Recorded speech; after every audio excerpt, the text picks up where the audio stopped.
Firstly, allow us to introduce ourselves. My wife Jennifer, Bill, and Keith, Bill. Jennifer and I have recently had a coop, or logs harvested on our property.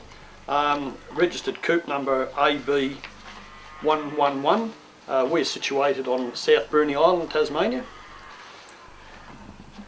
The logging on this coop is, in my personal opinion, has been of a very high standard because of environmental issues. The area that we're discussing is bordered by a black boundary. There are many environmental aspects of the logging on this coop.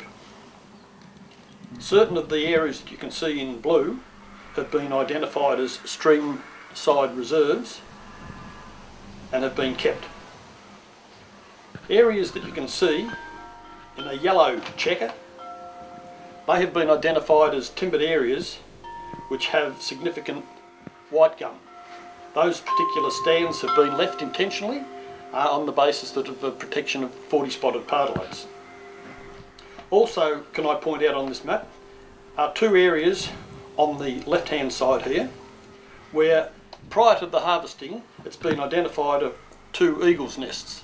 Although those eagles' nests haven't been used for some period of time, it's been identified as being of significant value, and the areas around those nests have been protected. Also, you'll notice on this map there are areas in red which have historical significance insofar as the coop that's been logged here on Bruny Island has been logged 150 years ago.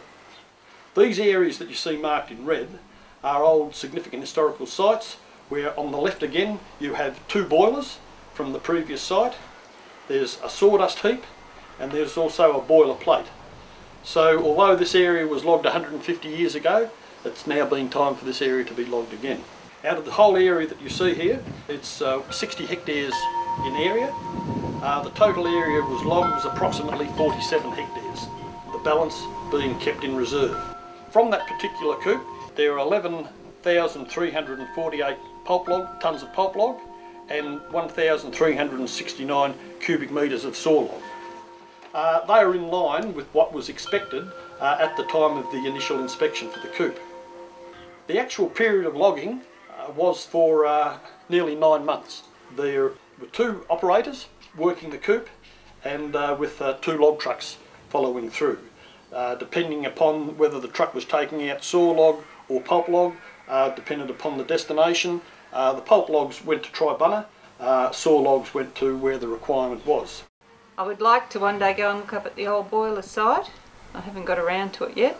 My father actually worked up there many years ago when it was logged, so it'd be very interesting for me to have a walk up there one day. This is one of the better examples of old steam boilers, still with quite a bit of brickwork around it. This is one of 3 sawmill sites on Keith and Jennifer Bill's property at Alona on Bruny Island.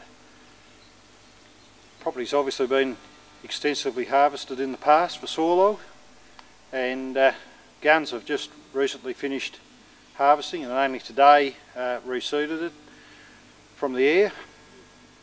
Just above us, about less than 200 metres, is a one of 2 wedge-tailed eagles' nests, which we discovered during a search during the planning process.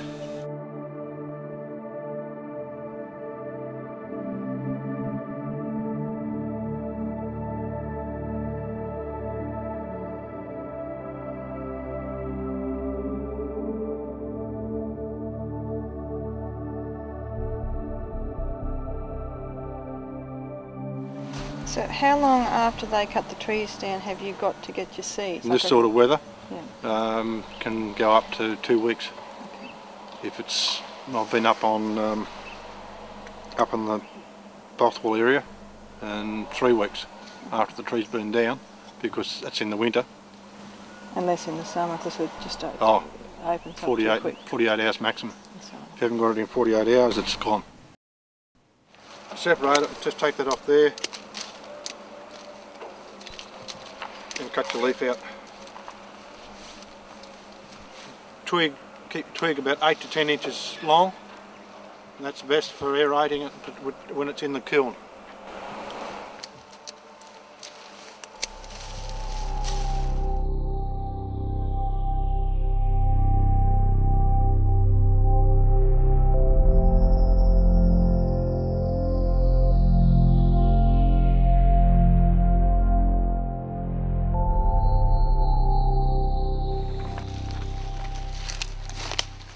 These hazard sticks are one of the tools that we use to ensure that or determine the moisture differential between the uncut forest surrounding the burn and the slash that we want to burn. We also have a set of hazard sticks out in the slash, or kept in the slash, that we check prior to burning. The purpose of that is so that we can check the differential between the weight of those in the slash to those here in the uncut. The burning of this coop was done about 2 weeks ago. It was done at night. We started about 5:30 in the afternoon, finished about midnight. The reason for that was to avoid scorching the white gums that we left standing throughout the coop as habitat for 40 spotted pardalote.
Today's 25th of April.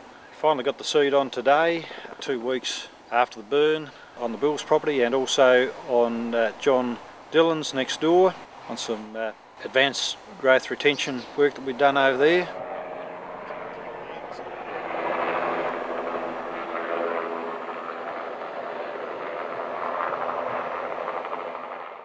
Jeff, this is very interesting what we're looking at here at the moment. We've got this total enclosed area that you can see here. This was established probably 2 years ago now. You can see that the blue gums are starting to come through. At the base, Jeff, you'll find that there's quite a few of the stringy barks now starting to come through, although some of them are only small. You can see that this totally enclosed area is doing fairly well.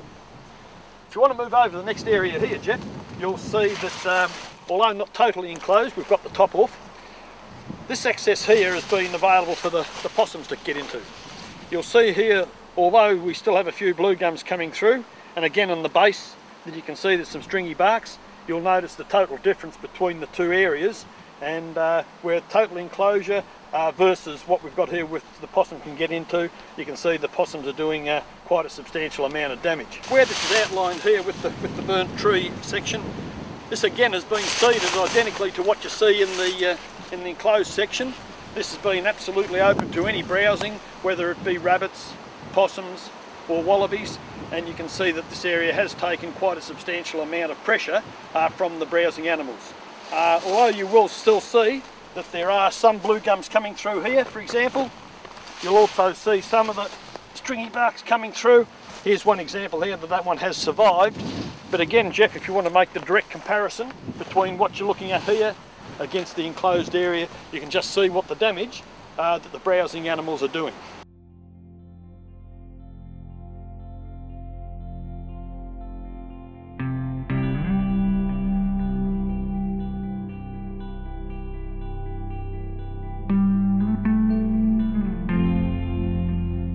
Just look at the volumes of paper that was required for all environmental reasons that had to be gone through to make this coop viable. The result is that it seems to be a win-win in everyone's circumstance. The environment has been looked after, and the coop is now being regenerated, and that's part of a harvesting program.